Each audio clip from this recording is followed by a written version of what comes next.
as as I was going through this, have you ever, y'all ever prepared and then didn't have nothing, but then when he gave you something, he overgave you? I said, we got to get on the bus at 12:30. You gave me too much. But I got about 20 notes he gave me, but I'm only going to give you 2 in a bonus. If I got time for the bonus, I'm going to give you 2 in the bonus. But in order, and I couldn't, this was so random that I couldn't even give a title to it because it was so random. And so I had to give you a title today, so this is what I got out of it. A lot of lessons. So today we're going to take our title as a lot of lessons, okay? Universally known, you know your life is known as a plate. Have you ever heard somebody say, I got too much on my plate? Or my plate is full. When you're talking about your life, you say that your plate is full. And for the first lesson, I want you to take this right here, this title right here, for the first lesson that I got. You may have a lot on your plate. See, I was looking at my sister's life, and I was looking at all the single parents that they have to go out and work, provide, to try to provide for their kids and raise their kids, but they're single parents and how hard it is. And my sister, she did it, and she went to school. And I got to tell you that you set a standard that was so high, and I'm proud of you. But I got to tell you that at the time, you had a lot on your plate. That was a lot. That was a whole lot. I watched my daddy be a father, be a husband, and also pastor a church.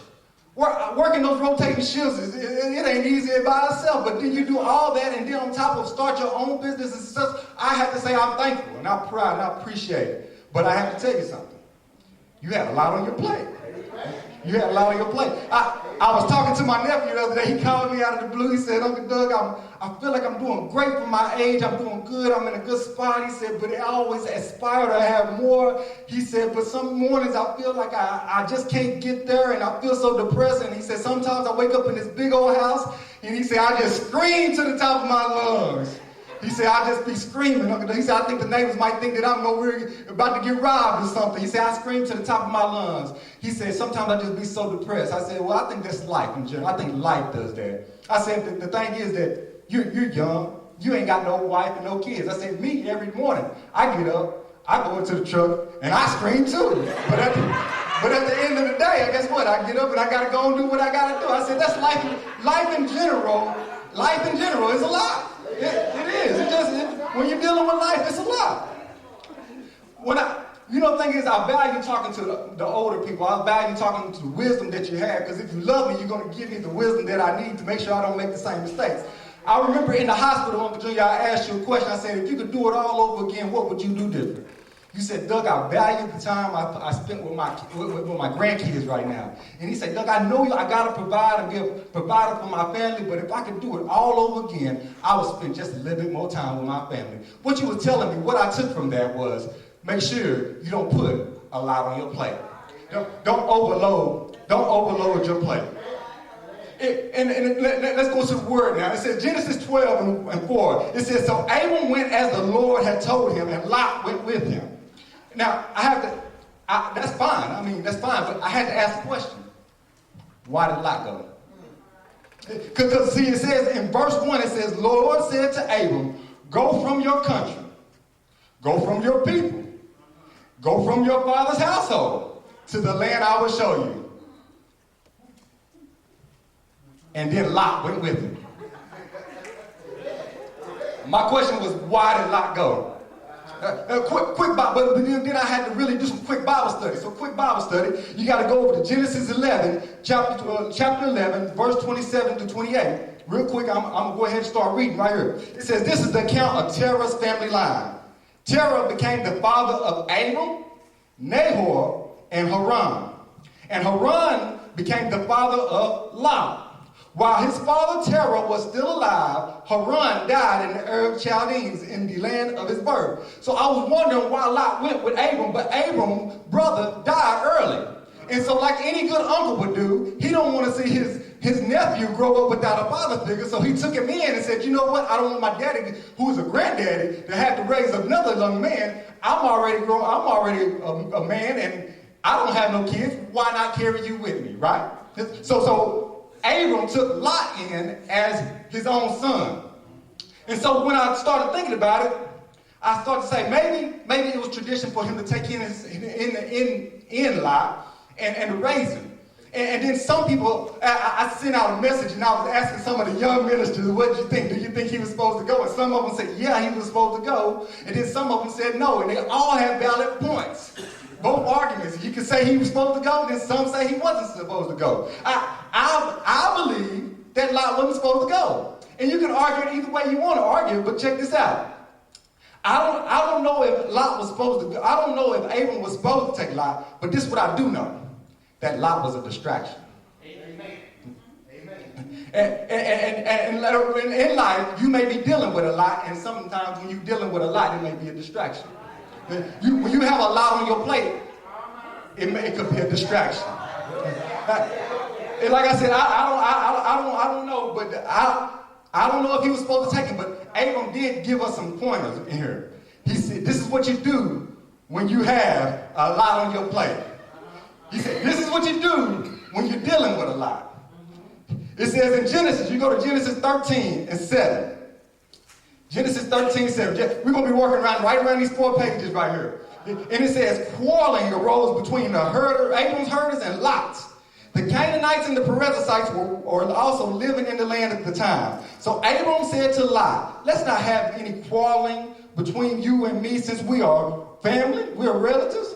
Is not the whole land before you? Let's part company. If you go left, I'll go right. If you go right, I'll go left. So Abram gave us some pointers right here. He was dealing with a lot. What did he say? A lot gotta go. Abraham said, ain't that what he said? He said, let's separate. There's no reason for us to be fighting because we're family. But you know what that also showed me? That sometimes your lot could be your family.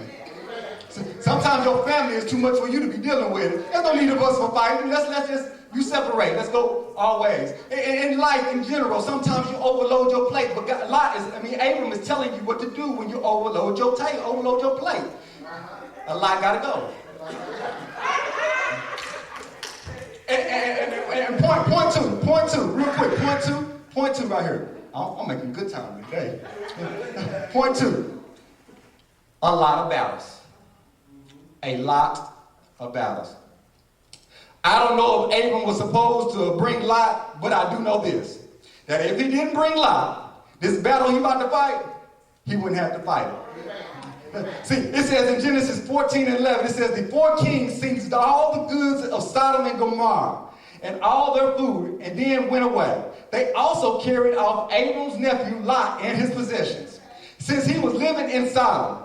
A man who had escaped came and reported this to Abram, the Hebrew. Now Abram was living near the great trees of Mamre the Amorite and his brother Eshcol and Ammon, all of whom were allied with Abram. When Abram heard that his relatives had been taken captive, he called out all 318 trained men born in his household and went in pursuit as far as Dan.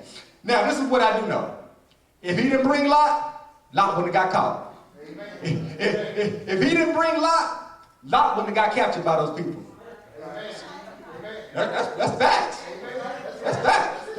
But see, this battle that Abram is about to have to fight, if he wouldn't have brought Lot, he wouldn't have to fight this battle, which makes me bring the next point that sometimes we create our own battles. Sometimes we create our own struggles. Some of our struggles we created ourselves. My prayer every morning when I get in the truck is, Lord, your will, no more, no less, and nothing else. I want nothing else but what you want me to do. And you know the thing is, most people preach their lie. They take that Romans 8:28 like, God is going to work everything out for my good. And yes, he will. God is going to work everything for your good. But some things you weren't supposed to go through. For real. There's something, he said, I might let you keep the car. But you weren't supposed to get a Benz right now. You were supposed to get the Cadillac and then the Benz come next, but you done jumped ship and went and got the Cadillac and got the Benz. Now you're going to struggle to pay for it. You might get to keep it, but you're going to struggle to pay for it. He said, you may get to keep that big house, but you were never supposed to struggle. I told you need to start a house first. But you went out and got the big house. So now you don't get to see it. You got the big house to show off in front of your friends. Now your friends don't see you because you're struggling to pay for the big house. Some of the battles that we fight, some of the struggles that we go through, we created them all. God said, I'm still going to protect you, but you're going to struggle to pay this. You created it, you're going to have to work for it. And he said, you were looking for the good Mr. Right, and the whole time God was saying, that ain't him. He ain't him. He said, I sent you the sign. By the way he talked to his mama. If he talked to his mama that way, you know he's going to talk to you that way. But you were so lonely, you wanted to get you a man, and you wanted to get married so bad. So now guess what? The marriage might make it, but you're going to struggle. He said, you created that. He said, sometimes he sends us signs and things that we need to pay attention to. And sometimes we ignore it and use the Romans 8:28. He said, I'm still your provider. But there are some battles that you are going to have to fight. There's some struggles that you're going to have to fight. Amen. And he said, I'm going to be there beside you, but you're going to have to struggle for a little bit. Yeah. And I know that this battle that Abram is fighting, he got 318 trained men going to fight. He wasn't supposed to be fighting. If Abram didn't come, if Lot didn't come, he wouldn't have to get them guys to go fight. Amen. Amen. So the next thing I have to say, I'm making real good time. Man, oh yeah. Yeah, we're gonna be on the bus at 12:30. Oh yeah, we got it. Hey, yeah, y'all was so good. I guess I go ahead and give y'all the bonus. I gotta give y'all the bonus for now. Lot has a to go. Not Lot has to go. Lot has a to go play. Okay? Let me explain. I had to ask this: what did Lot bring to the table? Nothing but drama and baggage. Right? I'm trying to figure out what if he didn't bring Lot. I mean, what did Lot do? It was tradition. I don't know why he brought Lot, but I can't blame him. But I do know this: that Lot didn't do nothing but take. All that Lot had came from being connected to Abram. Because God said, "I'm gonna bless the people that's with you." So everything that Lot got, he got it because he was connected to Abram. So I had to ask myself, what did Lot bring to the table? Lot didn't bring, and it said that they got to the point where they was about to separate, and it was tradition that the older would take the best part, and the younger would take the bad part, right? But here he said, Lot, you go left, and I go right. Lot took the better side. He said, that's what I want. See, me, I'm a seniority type person. Uncle Junior, they asked me to go clean coal the other day. He said, Doug, do you want to clean it? I said, I really don't want to, but you got seniority, so if you want me to, I'll go do it. That's tradition that you let the older person pick, you know? But Lot was like, I'm going to take the good. So here it is on, he taking the best part. And he ain't never put it, I'm trying to figure out what did he chip in on. He didn't put nothing in. All he doing is taking. That's all Lot does is take. And you know what I realized? That's how people do in your life. They come in your life and they just make a to-go play. They come in and they make a to-go play.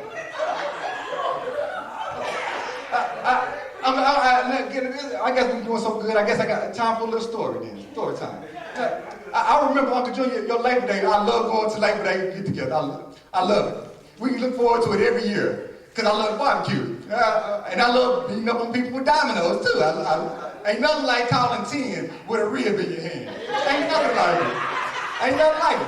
But check this out. It was about 4 years ago. It had to be about 4 years ago because I was staying in Corsa County. So it may have been 4 or 5 years ago. My wife had to work, so I was going to your Labor Day thing. And I got there early because anytime my wife ain't with me, I get there early. And so I was there early. I was there about 12. And about 1 o'clock, you said, we ain't waiting on everybody. Everybody, we about to eat. That was music to my ears. I shot up to the front of the line. I had little kids behind me and everything. I said, I don't care if y'all behind me or not. Y'all get your mamas to fix y'all plate. I'm not fixing your plate. I'm in line.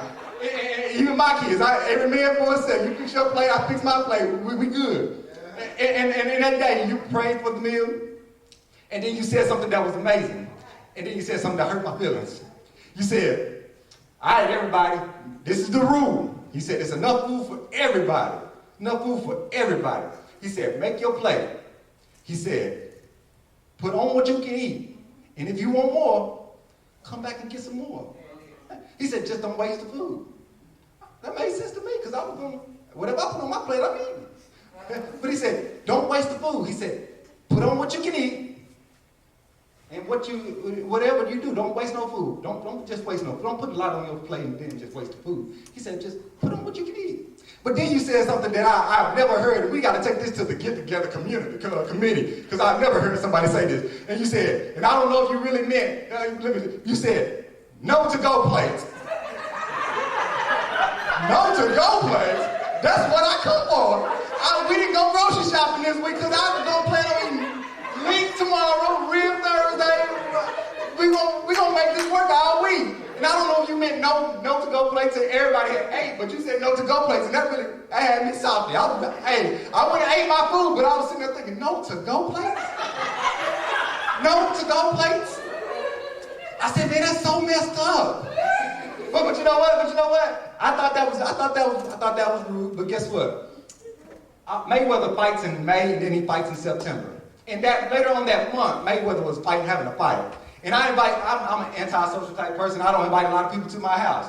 But I got a small group that I invite to my house. So I invited people. I was staying, of course, I invited all my close friends to come to the house, watch the fight. I don't know, I might have been having wings or something. Come on, man, just know, you know how you do. You never show up to somebody's house empty-handed, so I know somebody gonna bring some salt, you know. But in the middle of the fight, we were watching the fight, my friends was having a good time. I started looking around, I started seeing people that I didn't even know. And I asked my wife, I said, who was that? She said, And you know the thing is, you know they really trying to, we didn't have no to-go plates on the G, but when somebody asked where the foil at, you know what they trying to do, right? Where the foil at? Hey, for real, and then I started seeing a couple people that was coming in, and they was just asking where the foil at, and then I was like, who are all these people? I don't even know these people. They didn't even come in and say, hey brother, how you doing? My name is so-and-so, I'm with so-and-so, or here's a couple quarters on the fight, here's some empty Kool-Aid packages, nothing. They didn't say nothing. They just came in, made themselves a plate, watched the fight, and just rolled out. I realized that in life, people come into your life. They make to-go plates. They come into your life, they don't bring nothing. They don't ask if they can help you at all, but they really want to take what they can get from you. They come in your life, and they make a to-go plate. Just come in. That goes for young ladies. Young boys come in your life just to try to make a to-go plate. Just for what they can take. But vice versa. For real. All they want is to take what they can take. I seen a guy the other day at work on the junior, and they were smoking cigarettes, and the guy said, Ken, you got a cigarette? He said, this is my last one. He said, let me get that one too. I said, man, you take the man's last cigarette? You take the last one? For real, but that's how they do. That's how people do. They'll take your last little bit. They never, ever. He ain't never got no cigarettes. He always asking for somebody for a smoke. Man, I'm like, when are you going to chip in? He ain't never chip in. People come in your life and they make a to-go plate. And I didn't really want to put that in there. Because it didn't match to me. It's hard to, I said, God, it's hard to preach blessed to be a blessing, like you told Abram, and then no to-go plates. I said, that don't match. I said, you can't preach them two together, God. I said, they're contradicting the word. He said, no, wisdom and discernment. Let me tell you why you got to preach it. He said, because you're blessed to be a blessing to people who need the blessing. He said, not to people who want the blessing. He said, now if you just blessed to be a blessing to people who need it, he said the enemy will see the blessing that you have, and he'll just come over there and let me get your last cigarette. He'll come over and get your last blessing. Because the enemy will have he said you don't want the enemy to have all access to your harvest. He said you don't want the enemy to have all access to your blessing. He said it's like this. He said, God said, just like I'm the judge, he said, Doug, whatever you need, put it on your plate. Whatever you need, I don't know what y'all need. Whatever you need. He said, blessings are unlimited. I got everything. I said, God, I need mental strength. Mental strength, because I go through life. I need that. Put that on your plate, Doug. I said, I was cleaning that cold. That cold had my back hurt. I need help. I need my health. I need strength. I need finances. He said, put it on your plate. Put it all on your plate. I put everything on. I said, I need my marriage to be strong. I need my kids to act right. I need it all. He said, put it all on your plate. See, I put it on my plate. And then I come to the table. And I sit there with the plate, right? And you know what the enemy will do? He'll come. Sit right beside you at the same table. And take a to-go plate out of your little plate. When the buffet is right there for him too. Now, why would you take the blessings off of my little plate? When God said he got whatever you need. He said, no, you blessed to be a blessing to people who need the blessing, not to people who too lazy to get up and go get the blessing. He said, let me tell you how it works. He said, Jesus told a parable about the Good Samaritan.